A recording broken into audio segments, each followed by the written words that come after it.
Good evening. We bring you the latest in the world of sports. I'm Paolo Del Rosario. And we give you the conversations you want to hear from your favorite icons and athletes. I'm Jet Manuel.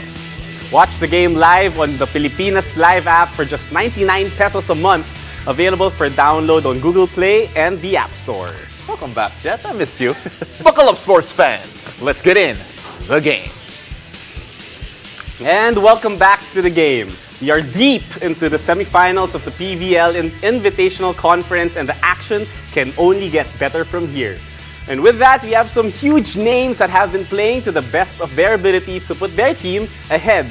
Let's take a look at the standouts of the Invitationals with volleyball analyst Noreen Go. Good evening, Noreen. Always a pleasure to have you on the show. Excited to be here as usual. Yeah, I know. And Noreen, can I just say, I just want to welcome Jet back. I know, I heard. Yeah, I mean, like, you're here a lot, Noreen. Pero having Jet here, grabe, himala. Let's talk first about those strikers here that really have been shining. In particular, Tots Carlos and Creamline. I had a few questions or was wondering whether or not Alyssa Valdez would take up more of the scoring cudgel, maybe take off some of the load from Tots Carlos. But then Tots has just been finding ways to pile on the points with all the help that she's getting. So Creamline just look a lot more dangerous. Creamline is, I would agree with you, Creamline is dangerous because their players are steady. I mean, you talked about Tots Carlos. She's just been a consistent one. Yes, Alyssa Valdez is slowly but surely coming back, so pretty excited for her fans.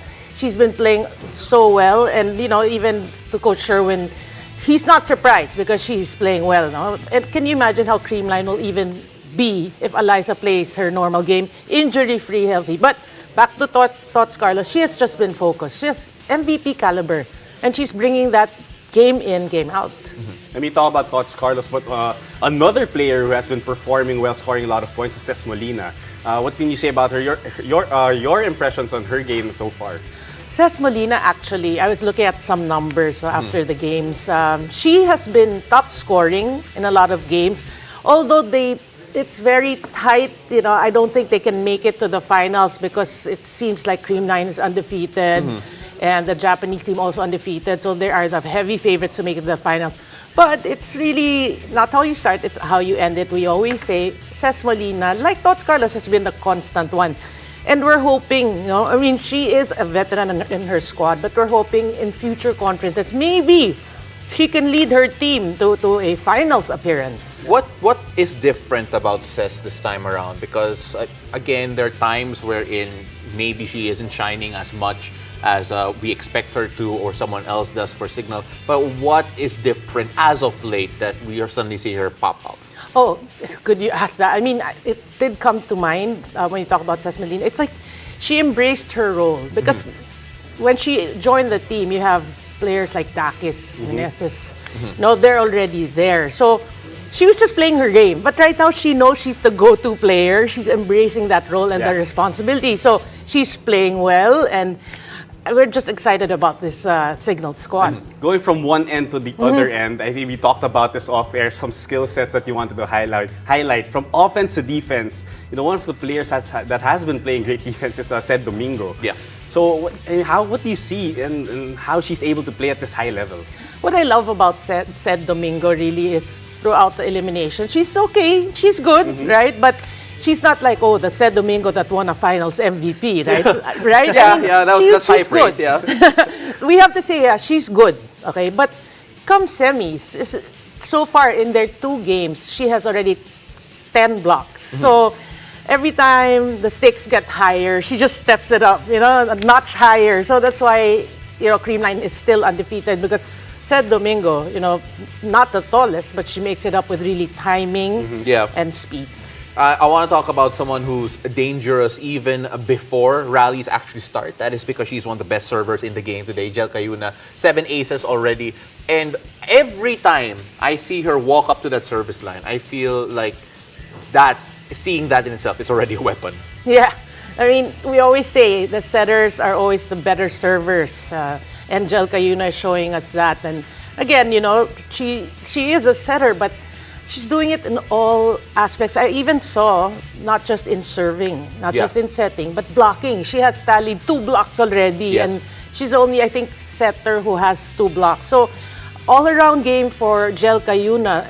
It looks like for me, although they might not make it to the finals, MVP numbers for Jelka Yuna. And one player who has excelled in setting is Gia de Guzman. Oh yeah. Oh yeah, she's pretty good. Next topic. But again, we've said it so many times already. It feels like this girl, when she is sticking, Cream like just look that much better. And at the same time, it feels like she's almost ageless in the way that she approaches her work. Like there's no dip in the quality of the way that she sets. You said it. I mean, consistency. We keep talking about consistency because that is the name of the game. That is what is key. That's what separates the women from the girls, right? Like men from the boys. Yeah. Gia has that. Gia is always calm, collected. Even if they're down in a match, maybe down set point, match point, she's just so composed. And she brings that and she just leads her team and they get through. So again, that's why they're undefeated. Gia de Guzman, again, best setter numbers again this conference. Yeah, and I mean, you talk about these players and what makes them so great, and I mean, if you can see that as a fan, it's more entertaining to see. But one last skill set I think that we want to talk about. I mean, a lot of young girls have been idolizing these players as being a great libero. And if you talk about libero, Kath Arado is one of the names that you brought up. What makes her such a great in that specific skill set of hers? Well, when you watch matches, you see liberos come in and out there. Two liberos. Sometimes one goes in for digging, one goes in for receiving. But Kat Arado's just doing it all.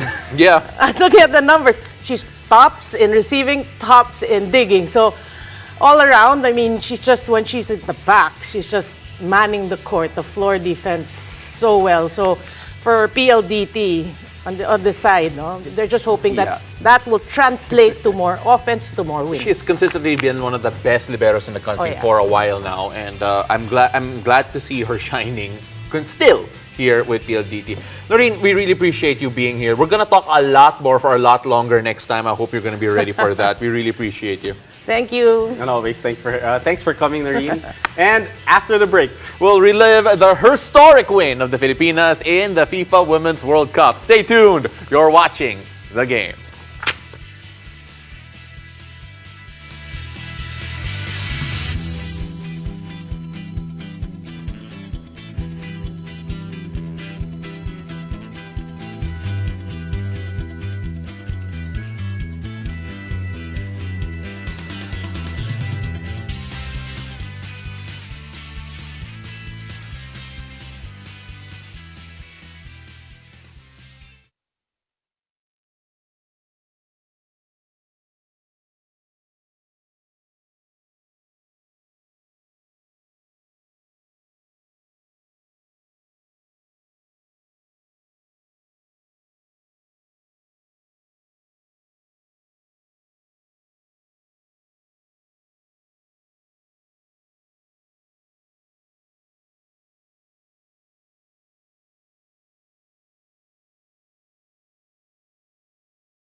And welcome back. Football fans, history, or should I say herstory, has been made by the Filipinas at the FIFA Women's World Cup. The Philippines have won their first ever match at the biggest stage against host country New Zealand. Back with us tonight to talk about Filipinas' amazing win is former pool member Cam Rodriguez. Cam, welcome to the show, and we're always happy to have you here. Hi Jed, hi Paolo. Thank you so much for having me. I was just here yesterday and I think I got my call Yeah, right. you got your call right. Boom owes you something. Not me. No, but come. I don't know how to begin to explain just what this means. But as a former player yourself, knowing that your colleagues, former players are there watching as well, and then seeing your current teammates do what they did on that particular stage, just talk me through it. It felt surreal. I felt so much pride, emotions, gratitude, humility to be able to witness such a historic event and to be able to share it with, my colleagues. I had previous national team coaches with me. I just came from the host party earlier by PFF, and there were also the girls from Tuloy, from UP, FU, USC. These are the girls who are here, and we all aspire to be in the biggest stage, and our Filipinas showed up in the best way possible. And I'm just so proud of everyone. I mean, not only you, and a lot of fans, a lot of not only players, but I think the whole nation is proud as well. And one person particularly who is extremely proud, he actually got to cover the game a while ago. It's my teammate, my partner here today. Yeah. Pao, let it out. What are the emotions running through you since we got to the show? Alam mo, I don't know how I'm doing the show. I'm still floating on cloud 9, but the girls have been incredible. I was talking to Cam about this off the air yesterday. I was talking to some members of the Philippine football community, and they felt that they had a chance today. We had a chance today. And the fact that we took it, it's one, it validates that, okay, we belong there. We deserve to be there. But at the same time, rin, grabe, we did it. We got the 3 points. And it's surreal expecting it, hoping for it, but actually seeing it happen, a whole different story altogether. On that note, people can see my reaction to the goal online, by the way, but I don't know how you reacted. How did you react? How did you feel? And then we'll go into the technical side about it later on. But just tell me about that one goal. In the moment, just shock, just pure joy. Always, this is our first goal as a Philippine team. We put our name on the FIFA World Cup goal scoring sheet, and my teammate Serena Bolden was able to do that. And I think the more meaningful moment for me was after the game, and when the whistle was finally blown. Everyone was shouting, but I was really just still, and tears just started flowing out, and I really couldn't help my emotions because pride is really proud, and grateful is just an understatement. We're watching that goal right now, and she actually had to jump over 2 defenders, and Sarah Egershvik, what a great ball. She had to win back possession and put it back in the box. Technically speaking, I can't begin to describe how difficult that was, but just how dangerous is Serena Bolden in the box. Not just running into the ball, but actually challenging up in the air. Right, I was telling my colleagues earlier that's her strength. She's strong, she's powerful, and she had 3 defenders actually around her, but she was able to run in and be strong, powerful in the air, and she was so close to the goal that the keeper could barely react on time. I mean, you talk about that play, that historic play, and of course, Serena Bolden scoring that goal. But I want to shed some light. This is a team game for the country, for the team that played the Filipinas. Cam, who other players did you see shine in that game? If you want to, let us know as we watch the game moving forward. I really thought Olivia really stepped up. She won man of the match, She did. So proud of her. She made 2 to 3 really crucial saves towards the end to really help us seal our win. I'm proud of her. I'm also proud of the way Dominic Randall played. She is a wingback that came in on the right side, and she had this one sprint down, and I just think that moment just encapsulates what we are as a team. We're a team that recovers, but we're a team that does things with intent. So even with Sarah is another player that I think shone brightly today. She took the moment. We're good on set pieces, but she was able to really take care of the ball and give a really good weighted pass. She was able to pick Serena out in the middle of the goal and helped us to score. Yeah, a lot of standouts there. I personally want to give credit to Barker, who was attacked over and over and over again. Haley Long also being a bully in a Yes. place that no one expected us to bully people.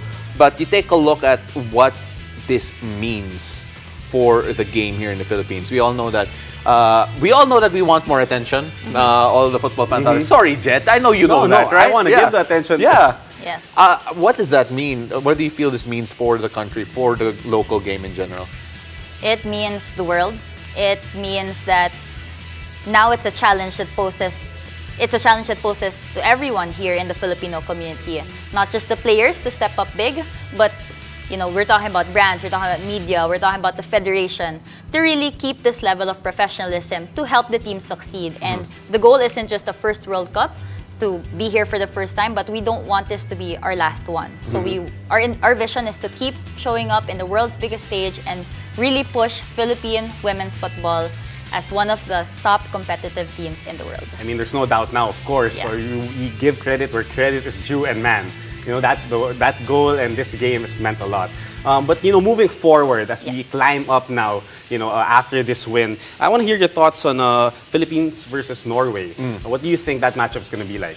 Ooh, that's gonna be a really good matchup because currently we are ahead of Norway by 3 points since they're just about to play Switzerland in about a couple of hours from now. You can share your thoughts later who we want to win in that matchup, but we're entering that last game like a final. It's funny because I think not a lot of people would have expected us to actually be in contention for a knockout stage battle. And when you take a look at how the team has approached this World Cup, very little possession, but making the most of whatever little opportunities that we have. Just how important was and is the type of preparation, type of backing that they have to be able to play that the way they are doing right now. It's very important. I would say the 18 months we've spent together traveling the world, going to different camps and going against different opponents from South America, Europe, Central America, these are important experiences that the team needs to enter a World Cup, which is something we've never done. And a big thanks to our management to be able to give us that opportunity. Just a reminder here, so actually that game between Switzerland and Norway is done. So that means, and it ended in a 0-0 draw. Did it? So the Philippines right now, if they draw, there's actually still a chance. Oh, wow. There's a chance. I that the told you it's going to be a Philippines final. might make it to the next round. But we don't know the complete math yet. But then knowing that right now, how important is that last one? Even more important. I mean, we as a team, someone that has been with the team, we are entering this World Cup not just to participate. We're here not just to compete, but we're here to beat teams. Yeah. And the goal that we set for ourselves is really the knockout stages, and the way we've been playing now shows that we're here to really make a mark. Well, not just to participate, but actually compete. Come back, because we are here to celebrate good things and Yes, hopefully a always. lot more very soon. Maraming salamat. Really appreciate you. Thank you. Always a pleasure, Cam. And Signal is giving sports fans an opportunity to watch the Filipinas make history in the biggest women's sporting event in the world. All matches of the Philippines women's national football team will air live and for free on One Sports and Filipinas Live. Download the app now on Google Play, the App Store, to get access to your favorite live sports events. We've got more sports stories after the break. Don't go away. Stay tuned. You're watching The Game.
Gilas Pilipinas is headed to the biggest basketball stage, and this is your chance to witness basketball history live and in person with the FIBA World Cup Single Game Pass. Come and watch the best basketball players in the globe and cheer them on live inside the venues. The FIBA Basketball World Cup 2023 Single Game Pass is now available for as low as 499 pesos. Get your tickets at SM Tickets, Ticketnet, or via philippines-ticketing.worldcup.basketball. And thank you for joining us tonight. I'm Jet Manuel. Welcome back, Jet. Catch us weeknights here on One News, One Sports, and One Sports Plus. We're live for just 99 pesos a month on the Filipinas Live app, available for download on Google Play or the Apple Store, or the App Store rather. I'm Paulo Del Rosario, and this has been The Game.